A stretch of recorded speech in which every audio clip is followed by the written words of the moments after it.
Hi again and welcome to Star Trek Corner. This is Communicator again.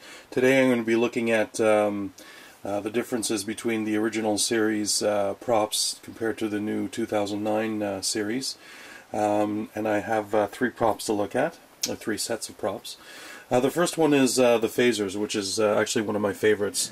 This is the new phaser, and you can see that it's taken the style of the original one. One thing that I liked is they kept the same angle, the same basic shape. A couple of new things, although this is the Playmates and this is the Diamond Select phaser. You'll notice that the Playmates made it entirely chrome. In the movie it actually wasn't chrome, it was a little bit more pewter actually. The main difference is the way that they've done the stun. Here you can see the stun with the blue. Press a button, it flips around, and you got the kill. Of course, you don't have that on the old one. You had the dials, right? You have these dials here that would be change the setting. One thing that I noticed about this one is that I'm not sure that it has a cricket phaser or a Type 1. Here you'll see the Diamond Select one actually is on the top and then it comes off.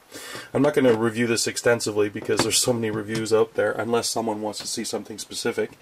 But it looks like this might come off and this might be a Type 1, and I'm not entirely sure of that, so if anybody knows, maybe they can leave a comment, because I'd like to know if this is supposed to come off. Of course Playmates isn't going to do that, but if Diamond Select makes a version, for sure they will. So you can see where it was inspired by the original series. You can even see the old heat sinks, I guess this would be, for lack of a better word. You can see here they're angled up. And one thing I'm not too crazy about is that they made the handle really look like a handle. And the original series, I think, I'm not sure about this, but this could have been a battery pack, much like the Assault Phaser has later on.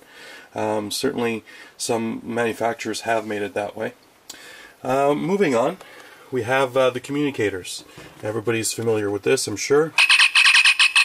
You know, opens up, you got the moire, and of course they pretty much copied it. It's pretty much the same. So that was a success, I found. Now here's the one that's really crazy and I just don't get. How did they come from this to this? It looks like a little mailbox. I would have loved to have been there when they were deciding what this should look like. And this is what it looks like when it's open. There we go. So you'll see that there's a little bit of a readout, and again this is Playmates, so they didn't do it very complicated, and a little thing that opens up. And if you look, actually the old one is kind of like that as well. The Diamond Select one opens up, and you'll have all the things that all the lights are there.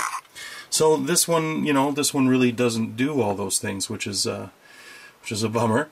And it's got just strange, you know, sounds. So it really doesn't look much like it as far as size goes, but the design is there, the flip open and the flip down. Okay, so you got that. But then the size, and I thought maybe what they're trying to do is they're trying to copy the next generation. So maybe that's why the size is that size. Maybe they wanted it more compact. Certainly there's times when you know, they asked the props department, well, there's going to be a lot of times when they're using the tricorder and running, whereas in the original series they were always passive, I guess, and actually doing some work, and maybe that's why the prop got smaller. But anyways, that's my opinion. If anybody knows anything about why it was designed this way, by all means leave a comment. This is Communicator again. Thanks for watching.